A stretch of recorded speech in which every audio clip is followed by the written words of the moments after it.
बस तेरा साथ हो में मुरसलीन को मुंह की बल खानी पड़ेगी। जिस तरह से मुरसलीन ने अपनी बेटी और अपने बेटे की तरबियत की थी, इसी वजह से मुरसलीन का सर झुक जाएगा जब शीरी उसकी बात नहीं मानेगी। इसी वजह से मुरसलीन अपनी बेटी शेरी से कह देगा कि तुम फहान से कहो तुम्हारे लिए यहाँ पर रिश्ता लेकर आए, ताकि जितनी जल्द हो सकूं मैं तुम्हारी शादी फहान से कर दूं। शीरी ऐसा ही करेगी और खुश हो जाएगी अपने डैड के फैसले से।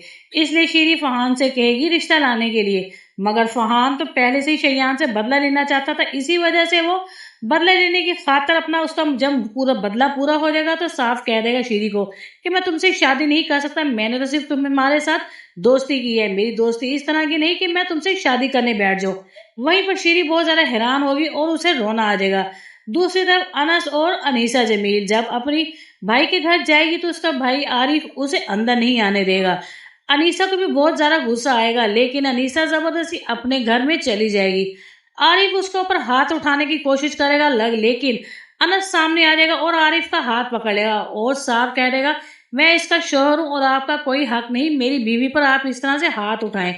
अनस के और अनीसा दोनों एक दूसरे की सपोर्ट बन जाएंगे। इस तरह से आरिफ बहुत ज्यादा परेशान हो जाएगा कि इस लड़की की इतनी हिम्मत के अपनी मर्जी से निकाह कर कर आज इस घर में आ गई। मगर अनीसा की वाकई बहुत ज्यादा हिम्मत थी, इसीलिए अनीसा ने साफ कह दिया अपने भाई से जब रात के अंधेरे में आपने मुझे घर से निकाला था तो यही वो लड़का था जिसने मुझे इज्जत दी थी, इसलिए और ये घर आपका नहीं, इस घर का आधा हिस्सा मेरा है। और याद रखिएगा कि आइंदा के बाद आप मुझे इस घर से कभी भी निकाल नहीं सकते।